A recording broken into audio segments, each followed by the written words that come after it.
Hello, everyone, and welcome to another edition of the American Scouser Fantasy Premier League Show, where we will come to you and try to bring some sense and sensibility to blank game week 28. And once we review our teams, we'll realize you probably should stop listening to us thoroughly because we make good moves and then make bad decisions. But we'll get to those in a little bit. But as we always do, we start with an invite. We want to ask all of our listeners, viewers, to get involved with the craziness that is our crew. And we do that through our All Liverpool All the Time Discord American Scouser fan chat. So we'll put a little later, we'll put that link into the comments, and hopefully we'll get a few of you in there before next match week. We chat fantasy, we chat football, we chat Champions League, even when Liverpool is eliminated. We even talk a little Europa League. Today we were talking NCAA tournaments, betting, and all things tin hats. So if you're looking for a good conspiracy, you want to get in an argument, just jump into this group because we have some fun, people. And we're going to get that link up there in a moment. Before we get going here, I just want to say congratulations and thank you to my co-host for a good solo show last week. I was at a comedy show with some friends. There was just no way to pull that thing off. I thought I would get home in time, and thank goodness I didn't, because you would have just got bad advice from me and probably wouldn't have understood much of what I said, seeing that I woke up as hungover Friday morning as I have in a long, long time. So we're going to jump right at it here, get into it. We have a lot to cover tonight. We'll see how long this one goes. As always, please bring in your comments.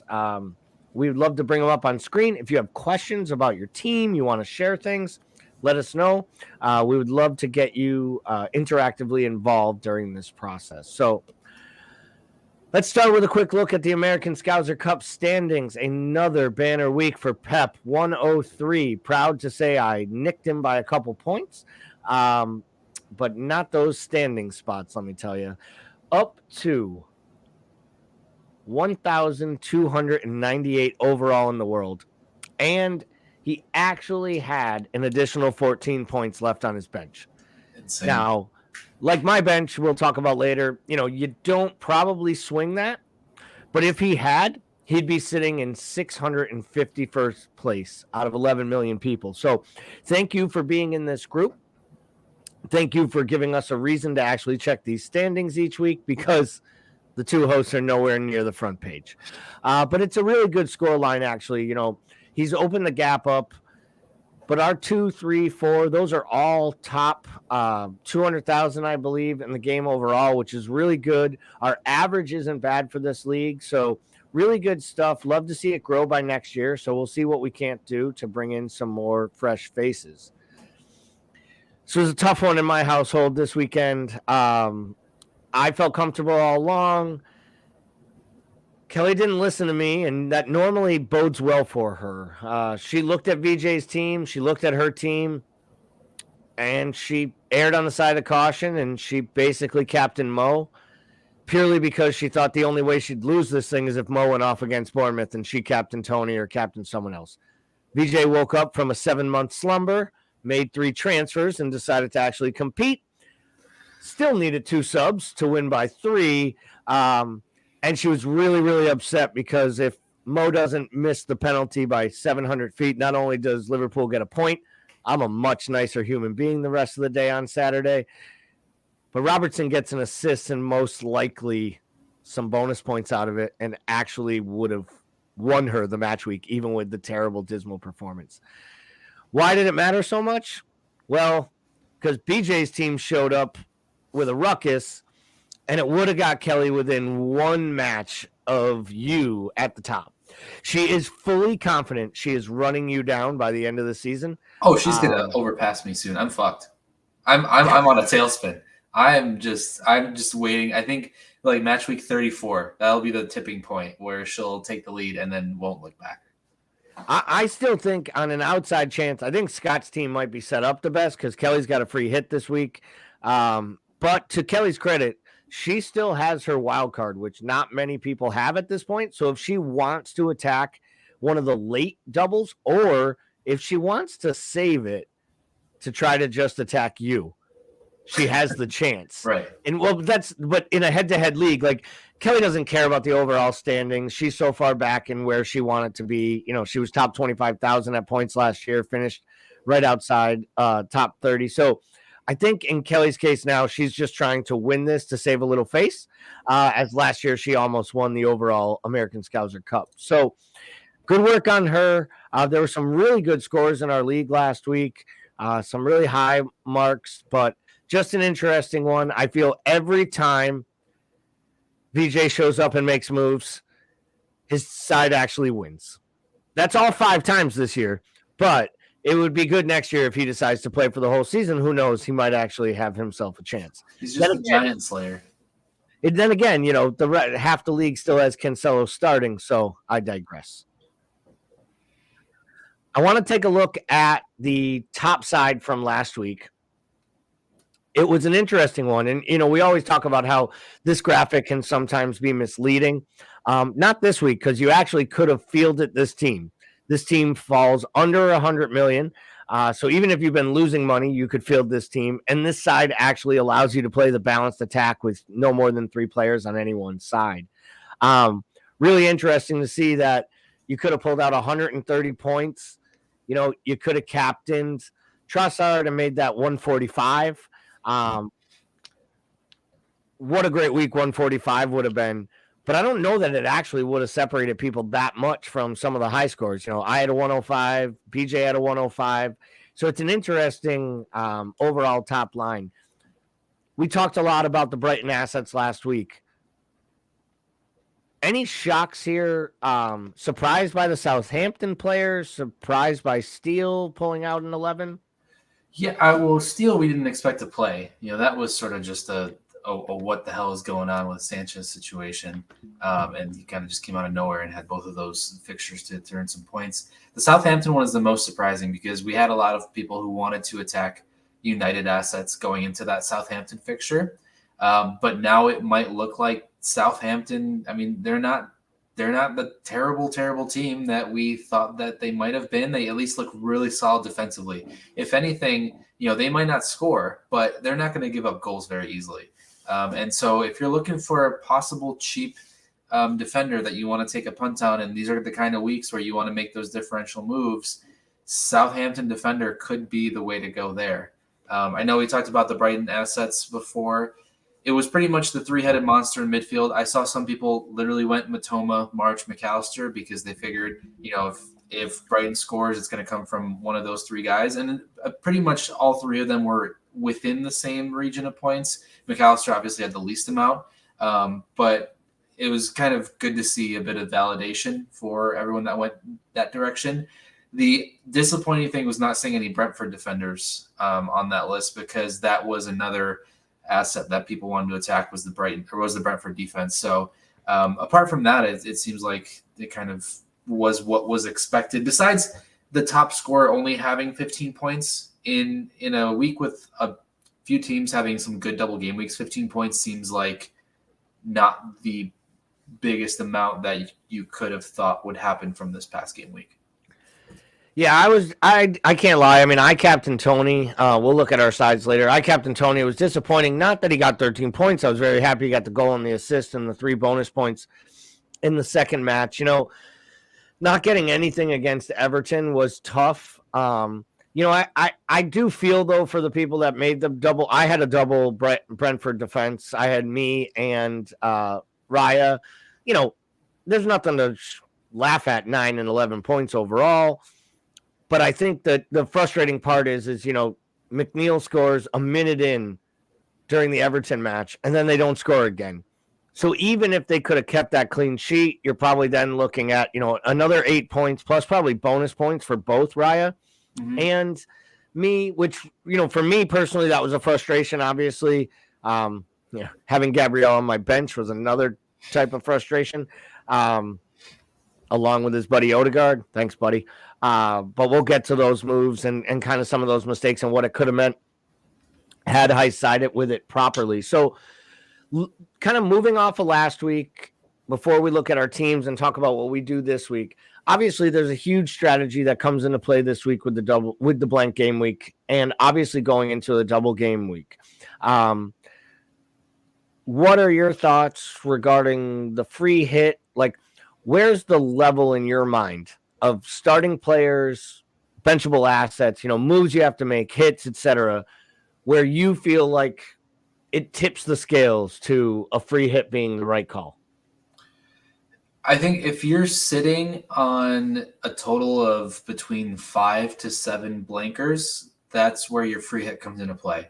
Because even if you have 2 free transfers, let's say you saved one last week, so you got 2 coming in. Even if you transfer 3 guys out, that's still a 4-point hit. Four guys, that's an 8-point hit. If you need to replace 5 guys, that's a 12-point hit for a free hit for a week that you don't really know if you will get much out of. So if you're in that spot where you have at least, you could have a bench full of blanks. It's fine. You don't have to worry about that. But if you have a bench full of blanks and then 2 or 3 starting spots with blanks, that's where I would tip the scale to a free hit. In my situation, I've got 4 guys on blanks. And so I have 2 free transfers because I kept one from last week. So I'm just going to take a hit, bring in 3 guys, and probably be good to go. I might even just settle on maybe just bringing in 2 guys and not taking a hit. But I think it really depends on your team setup. And if you're at that 5-4, you might be able to deal with depending on who you get in.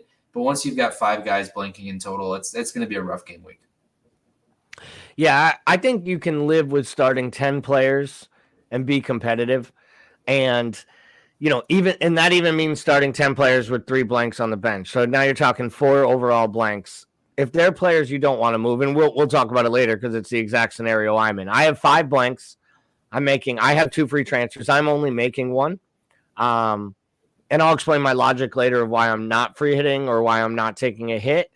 But it has as much to do with next week's plans and the overall kind of wherewithal of my team and who I want for the long term compared to the short term and what kind of my thinking is over the next 3 to 5 match weeks. But from a free hit standpoint, I brought up here what I believe is, if not close to, the free hit side if you are taking a free hit for this week. And I'd love your, any input you have on this. Obviously, this comes down to the money you have to spend as well, of course. So budgets are a little different for every person. And I had this a few different ways. This wasn't my free hit team. This is actually, I think, Kelly's side minus a couple that I didn't like, so I switched them out personally because I wanted to show a better graphic for this. But what that means, her team will outscore this one by about 15 or 20. But the way I looked at this, I feel like there's a few fixtures here to attack. I think anyone who isn't bringing in Kane on a free hit is, lost the plot. He's Harry Kane. He scores. And even though, to your point, I think Southampton is much better, it'd be hard for you to argue with me that there are better strikers. Like I read an article today where a guy was trying to convince people to not go with Kane and to captain Havertz this weekend. And I'm like, Chelsea scores 2 goals in 2 weeks and people get off the boil like, oh, this is the greatest thing since sliced bread. Look at Chelsea. This, João Felix does this and Havertz does that. And I'm thinking to myself, like, they still have just as good of a chance to go out this weekend and lay an absolute egg against Everton. And Everton's been playing much better, obviously, more at home than on the road. But they're going to be compact. They're going to be hard to break down, as any Sean Dyche side is. So in my kind of draft here, I've gone Kepa and Chilwell, Trippier and Gabriel, which I think are – I think that back 4 is a no-brainer of what you're looking to start if you're able to bring them in. Midfield, you could go either way with Martinelli, Odegaard, Saka, obviously, I think is a must-have. I personally think that there has to come a point where Son has one of his Son games. And on some level, this feels like it could be it. He played well in the last match, got a goal and an assist, and his underlying numbers since he came back into the starting lineup. And I actually think, and this kills me because I really love Kulusevski, I actually think Son plays better when Richarlison is on the pitch, because I think it allows him different spaces and different runs. And I think more than anything, it allows Kane to play deeper, which allows Son to run off defenders. So looking at that, and then, of course, just a playable bench. Again, I think the only real questions for this week, in my opinion, are in the midfield, because I think the front 3 writes itself, and I think the back 3 or 4 almost writes itself. I mean, you could have a different Arsenal defender or a different Chelsea defender. Yeah. What are your thoughts on this side as a whole? If you were free hitting this week, any players that you would like to target? And remember, these are 1 week targets. This isn't somebody you have to bring in thinking about double game week 29. I think if I don't like the Son and Kane double up in this context. I know we talked about earlier Southampton being good defense. I just don't think Spurs are good enough offensively to have both of those assets. That team plays so deep. I don't know how they're going to set up against Southampton, but it honestly feels like Kane picks the ball up in his own half 80% of the game. And I don't think that I know what you mean about Son finally breaking through that moment and having that Son game. I just don't think it's going to be this week. It's just something about Spurs this year and that Southampton fixture away at Southampton. I'm not big on it. I think if you're going to look at Spurs, I think maybe go with a defender from Spurs if you want to have an extra defender back there possibly. I like Trippier, Gabriel, and Chilwell too much to want to replace any of them with. So the only thing I could see is bringing having a back four and having a Tottenham defender back there. But I think only, if anything, Kane is the only Spurs player I'd want on my team this week and any other week for that matter. So where would you move those funds? Like where you're taking out an 11 million asset in Son, so you got a lot of money to work with. You don't really need to upgrade. In my opinion, I don't think there is an upgrade at the forward line. Yeah, I don't think. You just leave extra money on the bench. I know that having money is good, but that doesn't always mean that you have to spend it all. Sometimes we try and invest too much money into players because they have a higher price that we think it's justifiable. But if their play hasn't been justifiable, especially over the course of the entire season, then for me, I'm kind of sitting there thinking I don't see the value in this move. I don't see the value of having. I was going to say, would you then maybe lower Son to a midfield asset, even like a James Ward-Prowse, even if you stick him on the bench, and maybe upgrade Fofana to Reece James and go for the triple Chelsea? I mean, they're playing, if they get it right, and you have attacking returns in Chilwell and James, even if they give up a goal. Yeah. That was one that I personally had that. And then she was like, we're not having 3 Chelsea defenders. I was like, all right, you don't like the way I think. I also I like the Madison pick there. I am a little nervous, especially if you're just taking a one week on Martinelli this week, given that he played the whole match today and he missed that penalty. I don't know if he is going to be in the right headspace, potentially in the right fitness for the match against Crystal Palace, because that's going to be a pretty heavy match. It's going to be a kind of a bone-breaking match. Palace is going to come out and they're going to hit some guys. And I don't know if Martinelli, I know he's young. I don't know if he's the type of player that kind of, shakes that off and he's fine. But I also don't know if he's going to play. I think he might get like the last 20 against Palace is my worry. So if I'm looking for a 1 week free hit here, I might take a chance maybe on a Billings. They're playing Villa. That game might be wide open, Villa and Bournemouth. And I feel like Bournemouth could find the net at least once or twice. And Billings is someone who has been on the end of those goals and those returns the last couple weeks. And so if, that's kind of where I might maybe move some of that Martinelli money to. I think overall it looks fine, but I just don't like the double up on the Spurs offense. Interesting. Yeah, I definitely like that idea. I agree with you on a lot of it.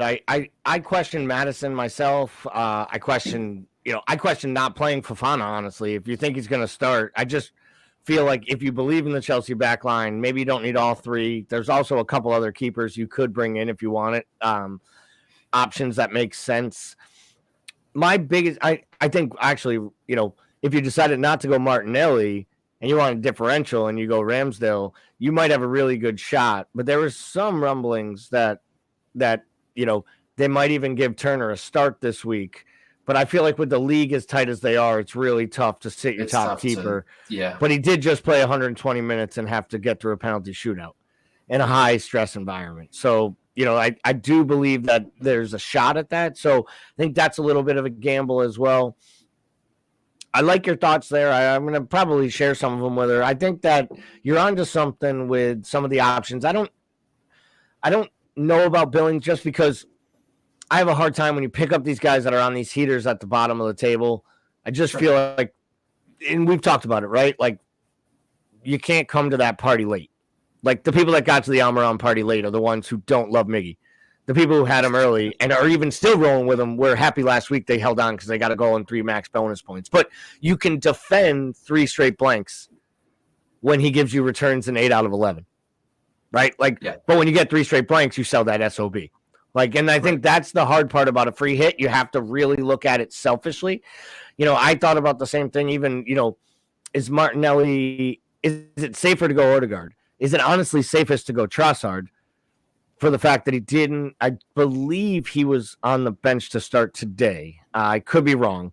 I didn't take a look at the actual lineup for the Europa Leagues. And I do advise that of people. I think if you're not paying attention to like FA Cup matches and Europe competition, if Martinelli started today, that means he played 120 high energy minutes and then had the emotional letdown of missing a penalty that knocked his team out of Europe. Yep. Or, put a big dagger in his team advancing in Europe. So I think you're onto something there. Whether that goes to Odegaard.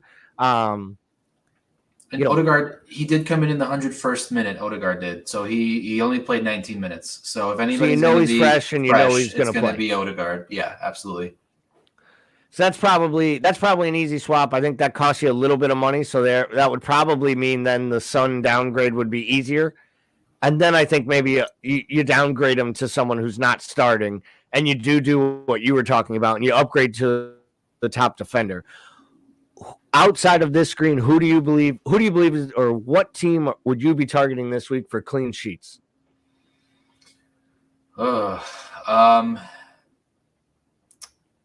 Possibly Wolves at home against Leeds.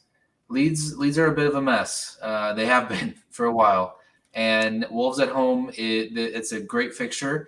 But then again, we thought that, Leeds was a good fixture to attack offensively, and they put up 2 goals last week. So, you can never tell. But I'd say if out of any team that we haven't talked about looking for a clean sheet, I think Wolves at home against Leeds is your best option, unless you want to maybe double up on a Newcastle defender against Forest.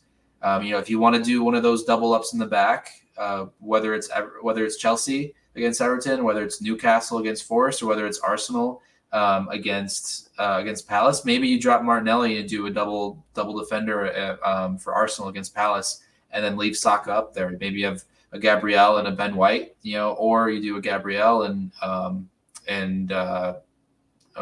Saliba, So and then you just leave one of those mids there.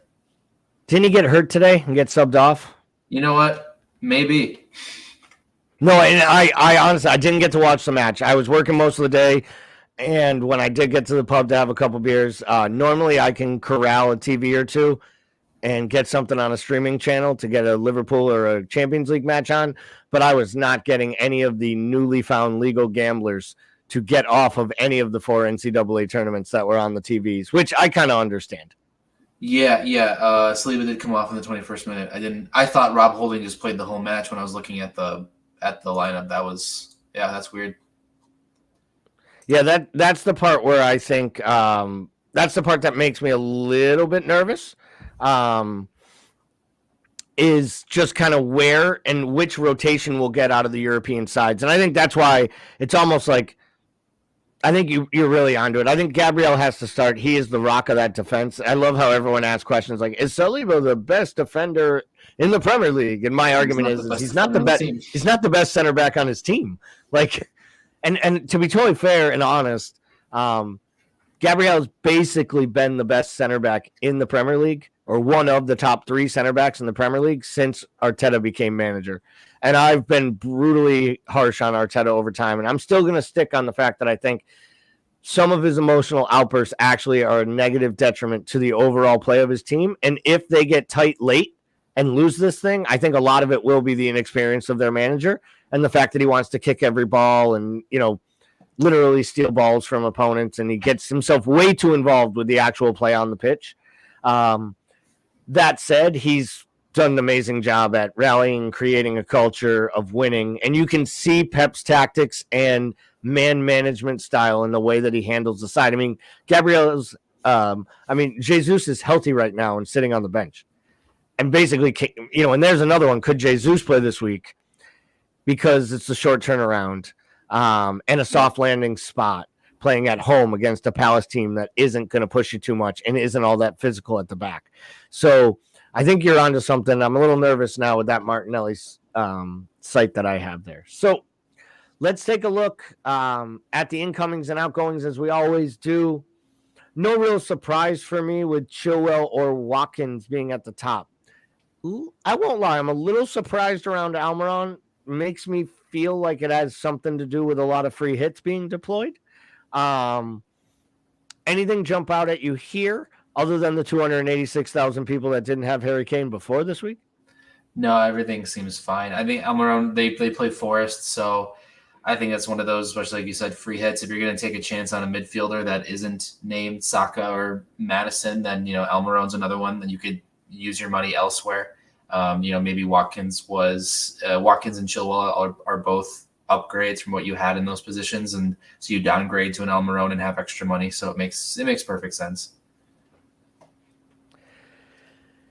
Yeah, my thought is Chilwell makes total sense. I think he'll be a big transfer in next week as well, as long as he doesn't go Ben Chilwell on us and rip a hamstring this weekend.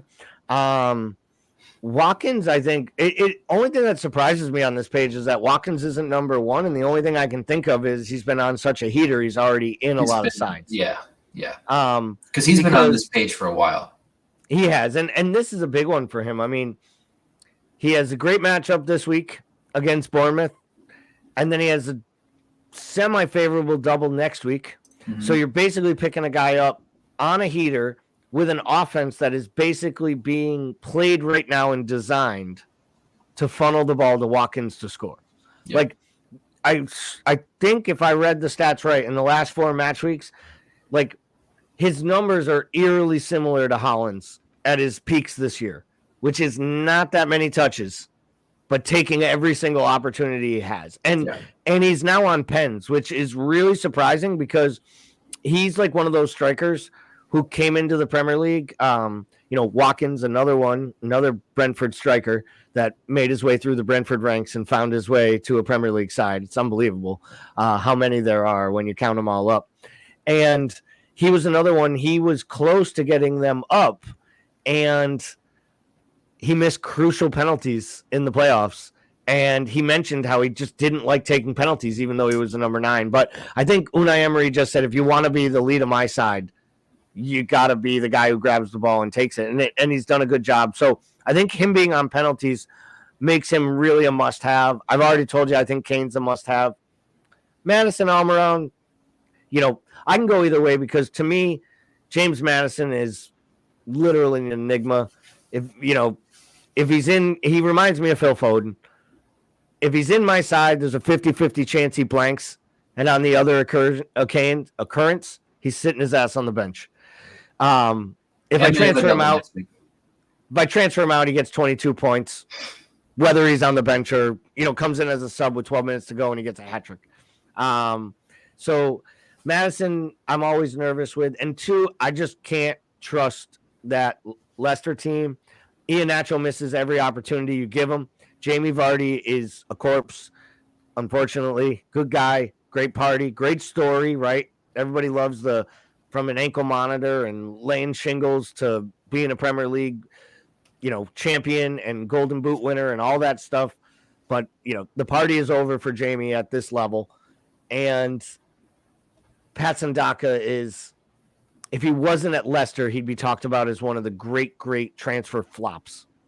Because that guy was on his way to big clubs and then picked Leicester because he was going to play and couldn't unroot Iheanacho. Yeah. I mean, come on. Like, I think really he probably has to look at himself in the mirror, and it's probably also a big blinking light flashing warning sign that when you buy strikers out of Austria, sometimes you get Daka, and sometimes you get Taki, and then other times you get a guy like Holland. You know what I mean? Like the one out of 100 times. Right, and that's my point. Is it's pretty rare, and I think people started looking at that system and saying, "Who's the next one?" Now, I will say, Adeyemi looks just the player, like a special talent. And it'll be great someday when him and Holland are playing together at Real Madrid. Sorry, City fans. So we'll move on. Number one guy transferred out. Hey, the guy I'm transferring out of Manchester City, Erling Haaland. And Salah number 2. The third one befuddles me to no end. You have to be losing money for how meteorically he rose in price. And anyone that transfers Rashford out this week, I feel like is transferring him right back in. So I just assume this is a lot of free hitting. It has to be because they're blanking, right? And so there are at least 170,000 people in this game that are free hitting this week. This is probably one of the most popular free hit weeks of the entire year. So that has to be the only reason, because everyone else is going to be putting him back in. So yeah, that one doesn't make any sense at all. So I'm going to attribute that to blanks. I'm going to attribute all of these to blanks, honestly. Yeah, the only one I could question, I mean, maybe De Bruyne, just because purely it's a lot of money. And, you know, when Pep starts to play this game with players, it goes on a lot longer than people think. And he does seem like right now he actually prefers Bernardo Silva and Gundogan in the midfield over Kevin De Bruyne. It's just insane to say it. But like we say, the team plays better when Haaland's on the bench from a tactical flow and movement and what we're used to seeing from City. Maybe with Haaland playing direct, you're actually better off having wingers that run behind and make plays, like having Foden and Grealish playing at a really high level. I mean, Mahrez was their best player for 2 months. He can't get on the pitch. Yeah. I mean, hey, De Bruyne wants to come to Liverpool. Klopp will never sit him. So, hey, if he wants to play, it's a great point. I mean, he'll also show up. They'll run the wheels off him. Then they'll let him play down his contract, and he'll walk for nothing. It'll be at this point, he's old enough, so it's the perfect Liverpool signing. Yeah, I mean, someday we'll find out whether Arthur Melo is actually a human being or not. I've seen him now in a training kit. Like, I've actually seen him in a training kit. I still don't believe that the guy is actually part of the squad, but maybe he'll make an appearance eventually. Every day a new midfielder gets hurt. It's unfortunate the young Bacic player is going to be out for the year. And I thought he was a real, like, kind of short-term differential if you wanted to pick up a cheap Liverpool asset and not have to actually worry about it, because I do feel like they're like a liability at this point. Having too many of them is a problem. You know, you can't rely on them for the amount of money you have to invest in them, even with the double match week coming up. I mean, it's Chelsea and City. I don't know that that's exactly how you want to be investing funds. So it'll be interesting to see when we do this show next week what those numbers are looking like. So let's get to your side. Talk to me about 2 big things to start. Yes. The moves you made. Yes. Regrets you have regarding them. And then I need you to talk to me about your differential move of captaining Estupiñán. Well, I wanted to make a splash in some way, and I was looking at my captain choices, and I thought, okay, everyone's either going to be captaining McAllister, Matoma, or Tony, and I was like, all right, those 3 probably maybe pretty even split between the 3. Where can I go where I think I could make up some points potentially if things go really well? And so that was really the main reasoning behind Estupiñán. I feel like I'm at a point this year in the overall ranks where I need to just take some risks if I want to get back up into that 1 million.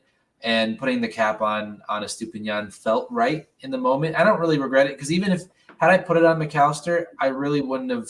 I would have gotten an extra 2 points. Like it wasn't really that much, you know. So right. For me, I don't feel bad about that. I still, unfortunately, you know, with Henry and Mbeumo, if they had connected on that assist and that goal the week before, I think I would have been absolutely fine with what happened overall. And I didn't make any moves this week, only because I wanted to save a transfer coming up to this super blank, as some were calling it, to see kind of what I can do and what I can play with.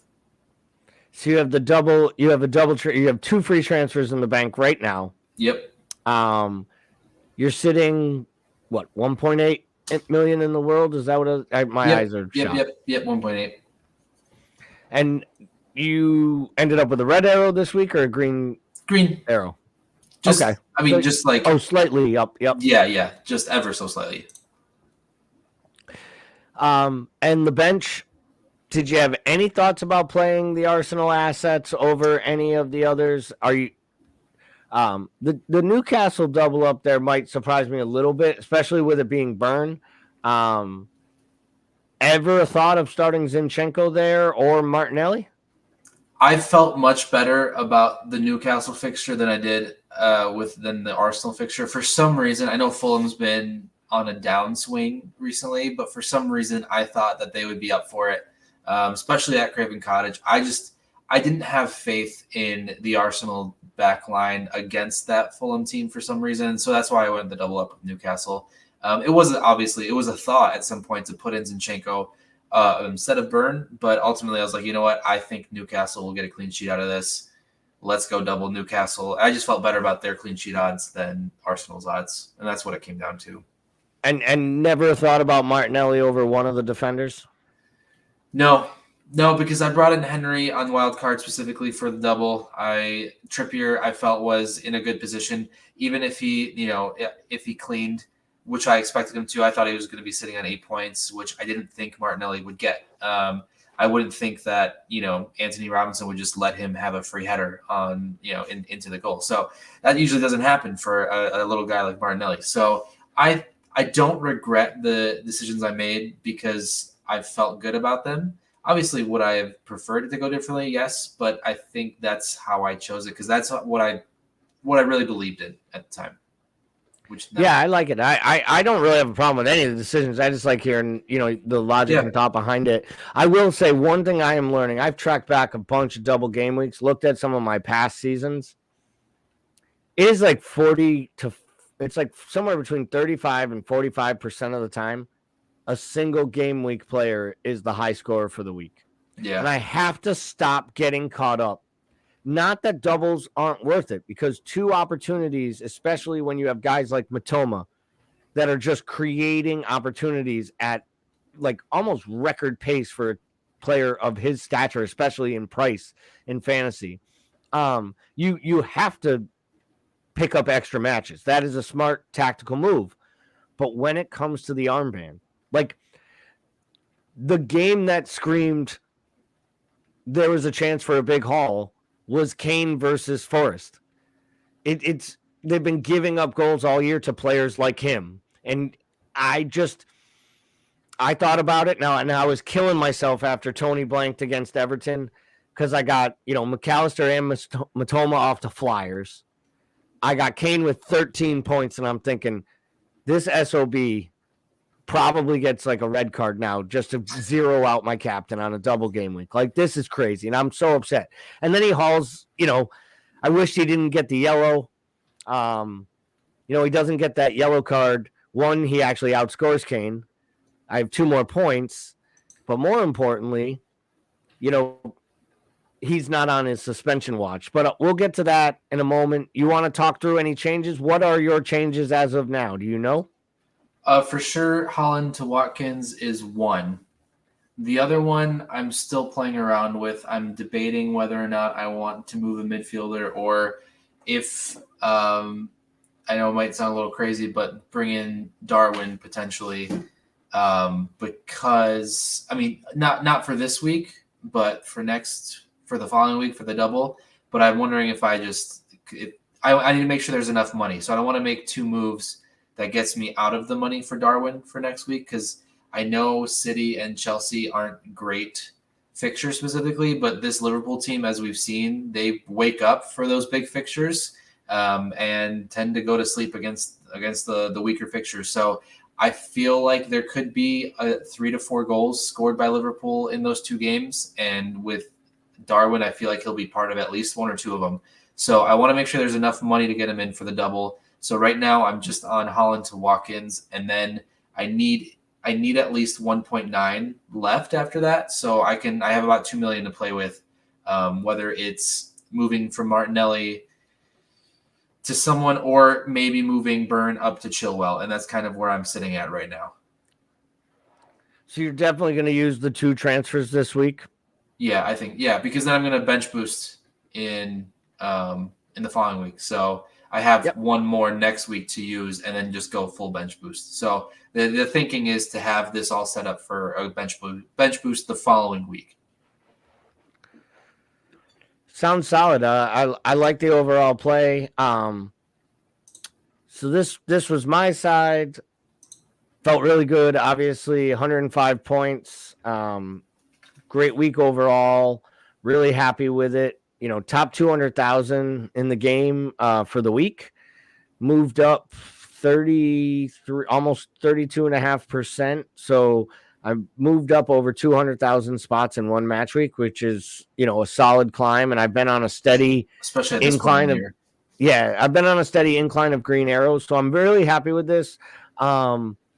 Because I've preached this before. You don't wild card for that week. You wild card for the next 6 weeks. And I wild card it in 24 or 25 with all of this in mind, including this blank. Yep. I really, probably for the first time, I feel like I've really, really utilized my chips probably to a maximum. Maybe someone will get more than 20 points on my side this year, but I triple captain with Rashford in a week. He got 20 points. Like and I've wild carded twice, so 3 times counting after the break, and it's really worked out. So this is a big one for me. My moves, in some ways, I think I told you in Discord, I really wish in some ways I had just bench boosted here. If I had, hindsight being 2020, but the additional 26 points would have placed me about 225,000 overall. Yeah. Which really would have been an amazing week. And I think it would have put me in the top 10 or 15,000 overall for the week, which would have been pretty cool. It's always been a goal of mine to just get dumb lucky and have that number 1 for 1 week.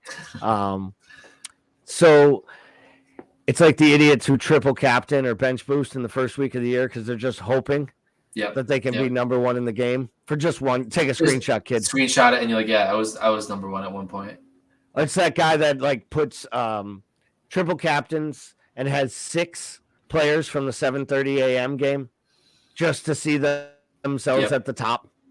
Current high score. Gotta love it. And then when you click on their name, you realize that to get that score, they actually took a minus 64 the week before. So my side obviously could have been a lot higher with Raya and me having opportunities for clean sheets. I honestly thought Trippier did as well. The McAllister Matoma thing, I picked those guys knowing I wanted them on my side. I've had Kane, Holland, and then I picked up Tony on my wild card with the specific intent for this. Little disappointed in Saka. Obviously, Odegaard and Gabriel rake from the bench. Kepa gets some save points. There's not really much I can say because I can't really complain because there's no way I would ever sit Saka or Rashford with the matchups that they had. Yep. In the form that they're in. And I was playing guys on doubles and arguably the most reliable defender in the entire game. So, I there was no argument for Gabriel playing other than the fact that I had him third bench. So imagine how mad I would have been if I had to get Votman subbed in. But the bench boost would have been nice. But I guess at this point, I just got to keep my fingers crossed and hope that my bench rakes 26 or more points overall in 29, or this will probably look like a poor decision. Yeah, but it's again one of those things where hindsight, it's always going to be easy to look back on this, right, and talk about what could have been, because at the time, Rashford against Southampton and Saka against Fulham, those are fixtures, like you said, you can't give those up, especially for Odegaard and or Botman, and then Gabriel. You have two defenders on doubles, and then Kieran Trippier, who's been the highest points getter of all defenders in the game. So there was no bad move on your part. It was just a little bit of unlucky, I guess, if you want to call not bench boosting a bad move. But that's something that, we talked about having in mind for the following big double game week, because when most teams are on double game weeks, that's the bench boost week, you know? So there at no point was there really, I mean, when I looked at your team, I thought that you made every right decision. It's just that Fulham has really completely fallen off the wheels. Yeah. And that's really, and I appreciate that. And that's really where I did. That's why, I was still really happy with the team, and I'm really happy where it's set up. So I have 2 free transfers this week. I'm only making one. I am moving Holland to Watkins and captaining Kane. I had thoughts about captaining other players, but I think I'm going to just stick with the template at this point. It is helping me move steadily up the table. And I do think I still have some differentials in here if I get some things to go my way. With that said, I don't expect this to be a great week. Like, I'm really shooting to have the average this week and have like just a tread water. But I go into double match week 29 with 2 free transfers and the ability to make 3 if I want to and take a -4. Most likely I will bring Holland directly back in. Thinking probably for Kane at this point, keeping Tony, because obviously Tony and Watkins are both on doubles again in 29, barring Tony not getting a yellow card, which would give him a 2-match ban, which is another one of those like worrisome pieces here, because there's the chance he gets the yellow in the first match of the double game week and you only get him for 1. Sure. But I think you have to gamble. If he's already in your side, you don't transfer a guy out that has a double match week unless you're on a wild card or a free hit. So I think Tony stays, obviously. So my moves would probably be Kane to Holland. And because I have about 4 million in the bank right now, I can go Odegaard up to Fernandez. And I'd feel really good having double United. And, I know it's only a single match for Holland, but it is against Liverpool. And it saddens me to say it's a Liverpool team at 7:30 in the morning. So Holland could have 5 before some of our supporters wake up. Yeah.